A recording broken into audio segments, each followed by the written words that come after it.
Hello, BookTube. Hello, friends. Welcome to Lizziefayelovesbooks. I'm Elizabeth, and today is Tuesday, November 10th. It is right around noonish, I think, and I'm hoping to get this filmed and uploaded before I have to leave and take Emily to therapy, although I think she's supposed to be there at 1, so that may not happen. You may not see this uploaded until this evening. But anyway, I wanted to just come on and do an update for what I've been reading so far this month because I finally got my October wrap-up done on Sunday. And now we're 10 days into the month and I didn't do a Friday reads. So I thought since not this Friday, but next Friday is on the 20th, maybe I'll just divide the month into thirds. So every 10 days for this month, I will give you an update. So for the first 10 days of the month, I have finished 14 books, and I am currently reading 7. And when I say currently reading, this time I mean I am literally currently reading all 7 of those books. In fact, today I have already read from 6 of the books, and then the one that I'll be listening to in my car, I actually started it yesterday. So when I take Emily to and from therapy, I'll be listening to that. So I'm doing good so far, despite my very depressing start to the month, losing my cat and everything. I am slowly but surely starting to come out of the funk, and I appreciate all of your kind words. Thank you so much to all of you who have sent your kind words and wishes and everything my way. I appreciate that very much.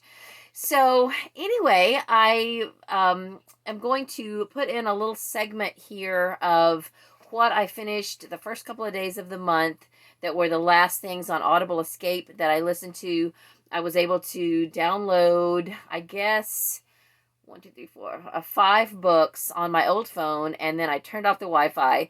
And the one I was currently listening to at the time, it wasn't midnight, it was after that, when everything on Audible Escape went away. It literally just disappeared from the library. I was in the middle of a book and it just stopped playing. So I didn't have that one downloaded, and I immediately got on my Kindle and I found it for 99 cents, bought it, downloaded it, and finished reading it very early Sunday morning so that then I could continue on and finish and listen to the last book in that particular series. So I'm going to tell you a little bit more about those books in that series and the other standalones that I listened to November 1st and 2nd, and then I will come back here and show you the physical copies of the other books that I've been listening to and what I'm currently reading, a little bit of what I'm currently reading. So I just want to do a quick segment here at the computer and show you the books that I don't have physical copies of. I was able to download a few of the last books on Audible Escape that I really wanted to listen to, and I downloaded those to my old phone and then turned off the Wi-Fi so that I was able to listen to them during the first 2 days of November. So just to kind of tell you a little bit about this one series that I really wanted to finish, it's called Shower and Shelter Artist Collective Series. Now that's a big title, and I may tell you more about it later. Let me just say that this is a series by my new favorite romance author, Brooke St. James, and it's set at this artist collective place where they have a gallery on the lower floor and then small studio apartments in the upper floor, and they provide just living space for struggling artists, and those artists are then able to showcase their works in the gallery. And it was started by this man who loves art, and he sort of pulled himself up by his bootstraps as a young person, and now he's very well off, and this is his way of giving back to the artist community. And we get to see his romance in book 6. So I listened to the first 4 of these during the last few days of October. JFK to Dublin, Not Your Average Joe, So Much for Boundaries, and Suddenly Starstruck. Then I had started Love Stung, and I was listening to that like at midnight when it turned November 1st.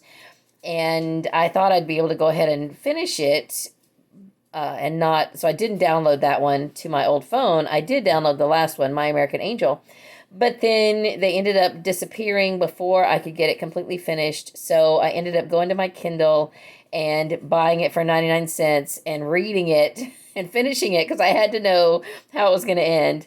And so I finished that on Sunday morning, super early, so that I could then go ahead and listen to My American Angel. So this was just a really good series. I thoroughly enjoyed it. The Brooke St. James books are very lightly faith-based and very clean, and yet such wonderful feel-good stories. A lot of their characters, a lot of her characters are, movie stars, and I mean, just real neat romantic fantasy kind of love interests, and yet they are, good people, and just, they behave themselves, and it's just such a good series. I had finished the Hunt family series earlier in the month. I had started it, I don't know, several months ago, and I knew that I really wanted to finish it. And then I noticed that she had two other series on Audible Escape, but one of those series, it's called the Miami Trilogy, those turned up on Hoopla. So, so I knew I wouldn't have to worry about listening to those on Audible Escape. But of course, it had to be the shorter series that was on Hoopla. And this really long 6-book series was on Audible Escape. But I'm so glad that I listened to it. Now, I say long, I'm meaning that it's 6 books. Each of the books, in and of themselves, were only about 4 hours regular time. So not super long books. And by speeding them up, I could listen to them a lot faster. But they are all just so good. So if you are looking for clean romances, like I said, these are faith-based but very light. Just occasionally they mention, going to church. They do talk about having high values and, moral standards and things like that, but not what I would consider evangelical or preachy, like some people, I don't like that term, but some people use that when they, are describing a book that they feel like is, trying to change their theology or, preach to them. And I didn't feel that in these at all. So I would highly recommend them. I may do a whole author focus on Brooke St. James after I have read some more of her books. But as of right now, I highly recommend the Hunt Family series and the Shower and Shelter Artist Collective series. And I will let you know about the Miami series whenever I get around to listening to those. So then let me back up now and go back to the other books that I listened to. They were by Theresa Ives Lilly, and she had quite a few books on Audible Escape, and there were only 2 of her Audible Escape books that I didn't get to at all. I managed to download, I think, 4 or 5 of them, and I think 4 of them, and I got those done, and those were all very good. In fact, this one here, Gold Dust Tea, I rated 5 stars. I believe most of these were all 1800s, late 1800s, kind of Wild West stories, at least these 3 here. Gold Dust Tea was very good. Wild Prairie Rose was also good. There was a Beauty and the Beast retelling, so, Beauty and the Beast meets the Wild West, and that was cute. Not my favorite necessarily, but it was fun. It also includes this as part of the Brides of Waterhole, Texas. It says it's number 9. The first 5 in that series are the Sheriff Bride series, which I also listened to, and those are all related. The others that are listed as part of that series, I don't really feel like they're completely related. At least I didn't pick up on that. You could read them as standalones. So, you don't have to read the whole Sheriff Bride series before you read this Beauty and the Beast book.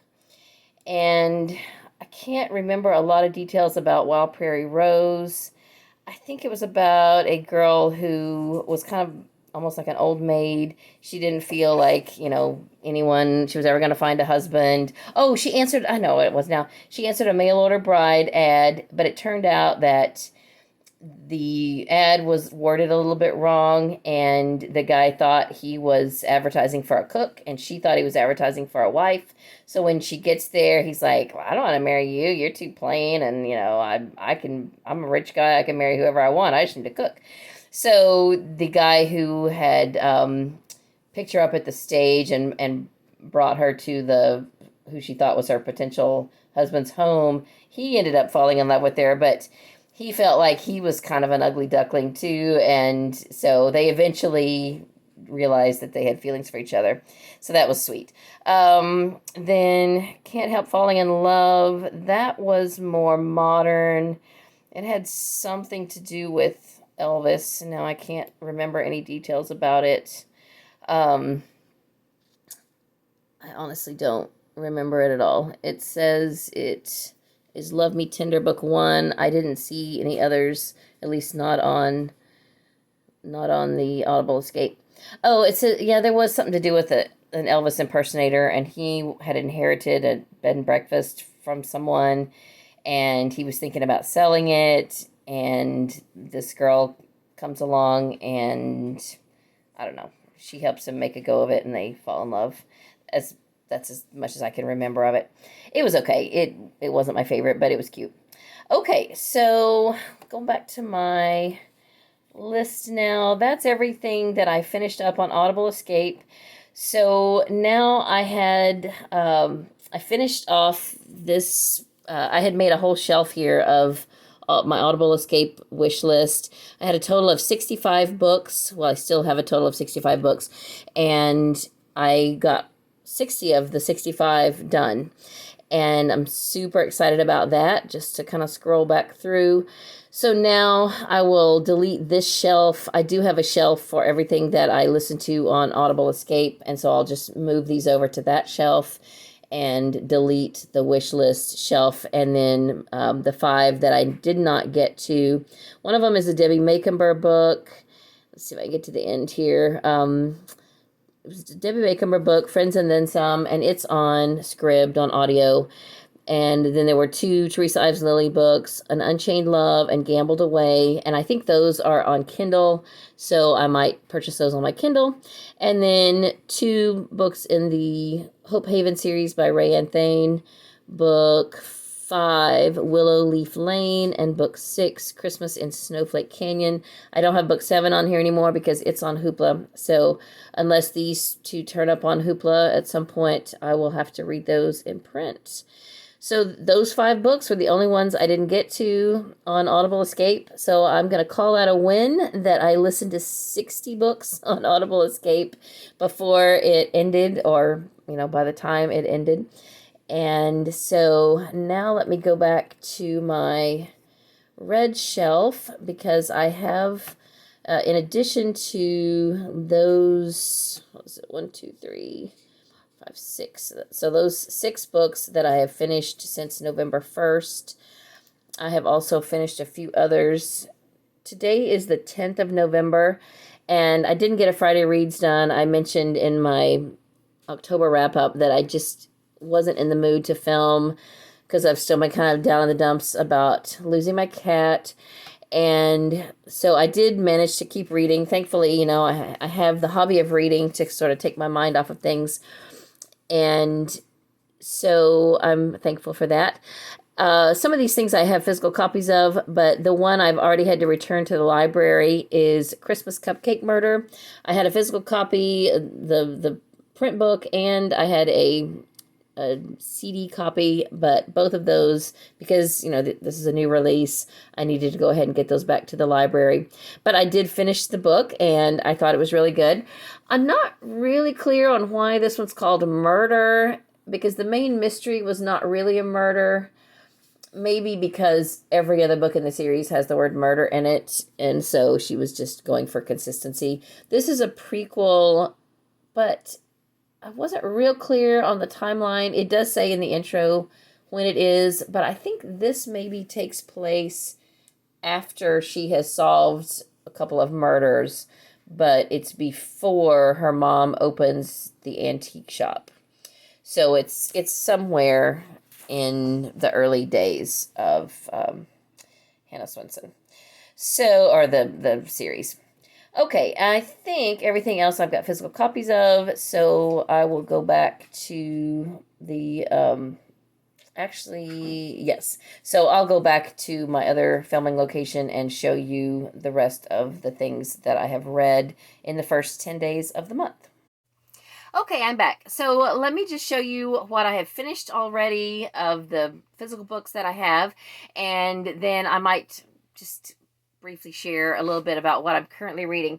Now, I did a video about my most anticipated reads, new releases and things that were coming up this fall and on into early next year. So, of the books that have already come out, I have been making some good headway. In fact, I already showed you on the computer the Joanne Fluke book, the Hannah Swenson Baking Mystery. I already forgot what it's called. Christmas Cupcake Murder. Yeah. So I finished that, and that was fun. There was some really good recipes, and then a couple that I thought were kind of a stretch. Like there was one recipe, and I can't even remember. She had a made up name for it, but it was basically Chex Mix, and I thought, why is she telling us how to make Chex Mix? It was a little bit of a variation, but still, I thought, making it sound like nobody has ever heard of anybody putting together Chex cereal into a snack mix. But it was supposed to be a prequel, so maybe, but Chex Mix has been around since the 70s. I remember having that when I was a kid, and the baking mysteries are not set that long ago. So I don't know, it's fine, but it just struck me kind of funny. And I think as I continue to read those, you know how sometimes if you spend too much time with someone, you start to pick out little things that grate on your nerves. And I've noticed that the last few books, a few little things, mannerisms of the narrator have started to kind of grate on my nerves, and also just some of the dialogue is so elementary. And I don't know if it's always been that way, and it's just that I've now, I think that was book 26. I'm just finally, the last few books, I'm starting to notice it, or if it's gotten more elementary as we go along. But there's just some things that, and I wish I had written them down to pinpoint. But, something will come up, and then someone else will ask, and it's almost like the author is using that as a device to explain it, just in case a reader doesn't know what that is. But the stuff that she picks to explain, it's like, come on. Everybody knows that. Don't make your characters sound so dumb that they have to ask what that is. And I can't think of anything specific right now that I want to go into, but it just, elementary is a good way of describing it. And I think that the author needs to give her readers a little more credit. And I mean, honestly, we're able to look things up. If you don't know what the book is talking about, Google it. Anybody can do that. So that was my only complaint about the book. But otherwise, it was a fun story. And I have also finished another one of my new releases. I don't have a physical copy, but I have the CD version. This is The Christmas Table by Donna Van Leer. It's book 10 in the Christmas Hope series. You could read this without having read all the other Christmas Hope books, but why would you? Because they're so good. I want you just to start at the beginning and read this whole series. If you can't get a hold of the first few, or if you're afraid of Christmas shoes because you think it's going to make you cry, it might, but don't be afraid of it. It's such a good book. But this was so precious and so good, and I cannot complain about a single aspect of this book. It was just beautiful. So I would highly recommend it. I love the food theme of it. It takes place in 2 different time frames, and there is a table that was written in the 1970s, not written, a table that was built in the 70s. So we get that storyline of that family with the table being built, and then we get the current time frame where the table has been bought at a garage sale. It was finished, refinished, and the buyer of it finds this stack of recipes in a hidden drawer. And it's just beautiful. I love the whole food theme of it, and the cooking aspect of learning to cook, or the characters learning to cook by using these wonderful handwritten recipes and trying to find the original owner and getting them back to the family. And oh, it was just good. So good. And it was not very long. 4 CDs and probably just like 4.5 hours total, 4.5, 5 hours on audio. And that means, just to pick it up and read it, you could, a fast reader could read it in one sitting. And it was beautiful. I loved it so much. And so then I am currently listening to, in my car, this brand new Debbie Maycomber book. I noticed on Goodreads this morning that Sarah, the Bookish Knitter, is also currently reading this. So I'll be looking forward to hearing her thoughts on it. And it's called Jingle All the Way. It's about a real estate owner. She owns a business with a partner. And I guess they have an employee who's the niece of her partner. She wants to fire this employee, and of course her partner is like, oh, we can't fire her, my sister would never forgive me and all that. But this girl is just awful. And so, long story short, the partner says, I want you to take a month off. Just take December off. You're stressed out, because he doesn't want her to fire his niece. And they book a vacation for her. Well, I think the vacation is going to be not quite what she bargained for. And it sounds like from the description on the box that it could have been on purpose from the employee that was about to be fired. But I don't know. I don't know all the details yet. I'm not that far into it. But I think that it's going to be really fun. And there's going to be some romance involved. And it takes place in December. And I'm excited about getting into this. I am maybe just halfway through the first disc, and there are 7, I believe. 7 discs. No, couldn't be that many. 5. So it says it's 5.5 hours long. So again, a very short Christmassy book. And so that's what I'm currently reading. And well, that's one of the books I'm currently reading. So let me go back now and tell you about what else I have finished. I believe I said that I have finished 14 books, but on Goodreads, I'm only counting it as 12 because I am counting my edition of this Mrs. Jeffries book. Mrs. Jeffries Learns the Trade includes the first 3 Mrs. Jeffries books by Emily Brightwell. Now, I had wanted to get to this in October for Victober because this is Victorian. This takes place in the Victorian era. It's Victorian mysteries, and I didn't get it done. So that just made me think and realize that I need to go back now and look at where I am with all the different fall readathons. So I know I'm way behind posting on Instagram for the Fall Into Reading Challenge, and I'm not even sure where I am with the books and what I've accomplished and what I haven't. I know I haven't finished my prompts for the Mandyathon. I think I haven't even finished the Get Your Shelf Together, which was September. So I still have plans to finish off all of those different books for those challenges and get those done by the end of the year. So this was really fun. I definitely will read some more Mrs. Jeffries books. The first one is called The Inspector and Mrs. Jeffries, and it's just kind of an introduction to the setup. Basically, the inspector is Mrs. Jeffries' boss. He is a police inspector who sort of finds himself being promoted to detective, but he really does not have what it takes to be a detective. And Mrs. Jeffries is the widow of an actual detective, and she's his housekeeper. So because she knows a little bit about solving mysteries, she enlists the help of the other household staff, and they support and help their employer to solve mysteries without him even being the wiser. He doesn't realize that they're helping him. And so that's the premise, and it's a lot of fun.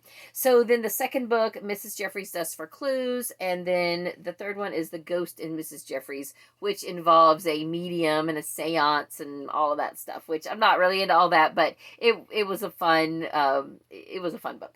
So I have finished this bind up. I don't own any more of these until you get to like book 20, but they're on audio on Hoopla. So I probably won't try to collect any more of them. I will just go ahead and continue listening to them. I probably won't get rid of the ones I have until I listen to them, but I'm not going to make a concentrated effort to collect anymore. A, I don't have any more room on my shelves, and B, they're not the type of books I need to own, and C, they really don't have to be read in order. I could go ahead and listen to the ones I own, and then I could justify moving those off my shelves, and then go back and pick back up with the rest of them. So I don't know. We'll see how it goes. I probably won't listen to any more of them in 2020. I'll save that series for next year. Okay, then I did go ahead and listen to Canary Island Song by Robin Jones Gunn, simply because I had the first one that I finished in October, and I thought, well, it's fresh in my mind. I'll go ahead and listen to this one on Hoopla.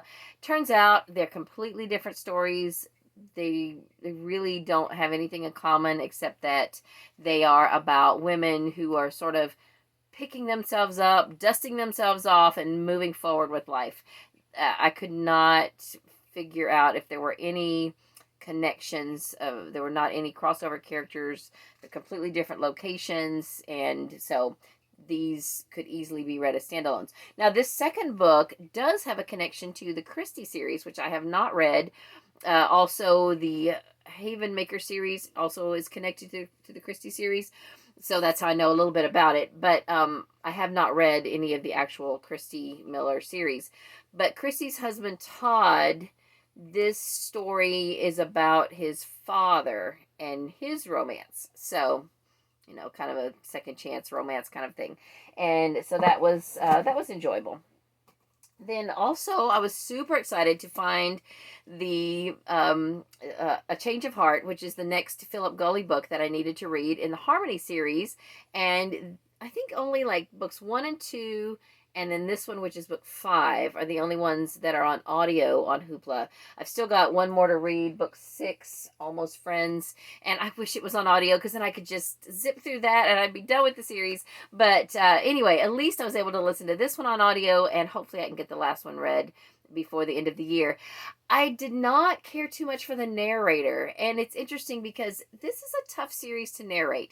The first 2 books I did listen to on audio, and they were narrated by the author, and I didn't really think that he was the perfect narrator for the books, because even though he's not, I don't think he's a very old person, his voice sounded old, and it just kind of threw me. But then I kind of got used to it, and so that's kind of what I was expecting. And then the narrator of this book sounded like the narrator from the Left Behind series, which I used to get so annoyed with for the way he pronounced things. Even though it wasn't the same guy. I looked it up. It was not the same guy. All I could hear was the Left Behind books in my head for the first few chapters of this. Eventually I got past that and I was able to enjoy the book. But I think this series is really probably better enjoyed in print, quite honestly. And I wouldn't have had any problem just reading through them in print if I had that luxury of time, but I really want to get this series done. I will, however, have to read the next one in print, and it is this one, Almost Friends. So then the other one that I have finished is another one where the narrator kind of grates on my nerves a little bit. This is The Rescue by Lori Wick. It's book 2 in the English Garden series. I shouldn't say that the narrator grates on me because I'm so thankful that these popped up on Hoopla, and I thought that I was going to have to read books 2 and 3 in print, and they showed up on Hoopla, so now I can listen to them, and I'm very thankful of that. But this book is to the point where, and this whole series is kind of sickeningly sweet, and that's normally not a bad thing, but I've heard sometimes, really books that are sickeningly sweet kind of described as like saccharine, and that's kind of what I got by listening to this. Still a very enjoyable book. It's set in England in 1811, and they're just so polite. They're Christian books, so they're very well behaved. They're very gentlemanly and very feminine, and very high morals. And so all those are things that I love. Don't get me wrong, but there's just something about the way it was narrated that it was just over the top sweet, I guess would be a good way to say it. But I still am enjoying the series. Definitely going to finish it, and I'm excited that I can listen to the whole series now on audio. Now, I won't have to listen to book 4 on Hoopla unless I want to, because I've got an audio copy of it that I can listen to in my kitchen. So I can, if I need all my borrows for something else, I can just listen to that without having to borrow it. But I have the option. Oh, and then right now on Hoopla, I am listening to Sins of the Father by J.A. Jance. Now, you may be wondering, why didn't you just go ahead while this was on your mind and finish this series? It's because it was so sickeningly sweet that I needed a little bit of grit.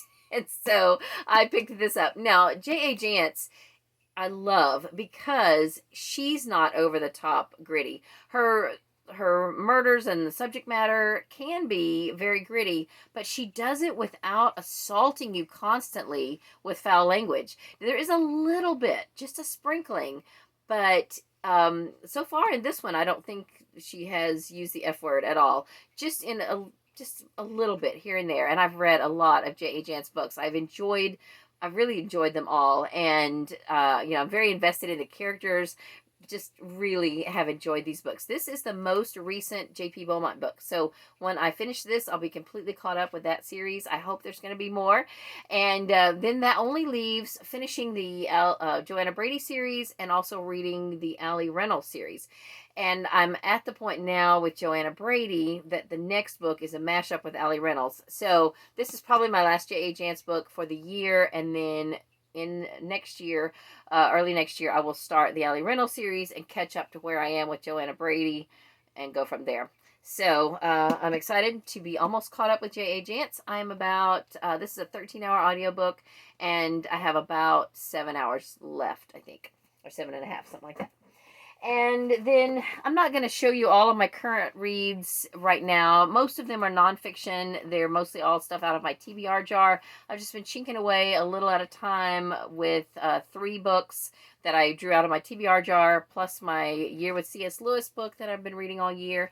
And then the only other book that I am currently reading is book 2 in the Last Survivor series by Susan Beth Pfeffer, The Dead and the Gone. This takes place in New York City, and the main character is a young man. I believe he's 16, I want to say. He's got 2 younger sisters that he is caring for now, because when the catastrophe happened and the asteroid hit the moon, his father was in Puerto Rico, and he doesn't know if he survived. His mother was working across in another borough, I think. She works in a hospital, and so they don't know if she is alive. And his older brother is in the military. They think he is alive, but he is, he's in the military. So this is a parallel story to the first one, which is about a family in another state, I believe, and they live in a more rural area. And so now this one is the urban look at what would happen, in this scenario in an urban area, as opposed to what happened in the first book. Now, I think in the third book, the main character of this one and the main character of the first book are going to meet up. I'm halfway done, and I want to try to make a good dent in what I have left today. While Emily's at therapy, I've got 2 hours, and I could either listen to audiobooks and walk and get my steps in at the hospital, or I could sit and maybe try to finish this book. I don't know. Maybe I'll do a little bit of each. Do some half and half. I have not been getting my 80-day 6-fix challenge accomplished hardly at all since my cat was killed. I just haven't had the motivation to walk. I don't want to go out on the street, and I haven't been getting my steps in. I have I've been eating comfort food instead of what I need to be eating, and I haven't been exercising. So I'm starting to get back to where I'm feeling like doing that again. And I think I will feel better overall when I get myself back into those things, because I was feeling really good about what I was accomplishing health wise. So yeah, I probably will do some walking for sure. And the hospital is a great place to walk because there's all kinds of hallways and interesting artwork to look at, and all of that while Emily is at therapy. Okay, that's about all that I want to share with you today. Between now and the 20th, when I'll do a Friday Reads and I'll do an update of what I've read between November 10th and November 20th. Hopefully I will be back with another couple of videos. I do need to do a book haul. I got some books from for my birthday, both from my daughter Katie and some from my sister and some from my brother. And so I want to show you those. I have also purchased a few books over the last few weeks. And there's just a few other things that I would love to do a video about. Maybe do a couple of different author focus videos. I don't know. We'll see. We'll just see how it goes. So for now, that's all I have for this video. Thank you so much for watching. I would love for you to comment below and chat about whatever you want to chat about. And I hope you're having a great day. Read a good book, and God bless you.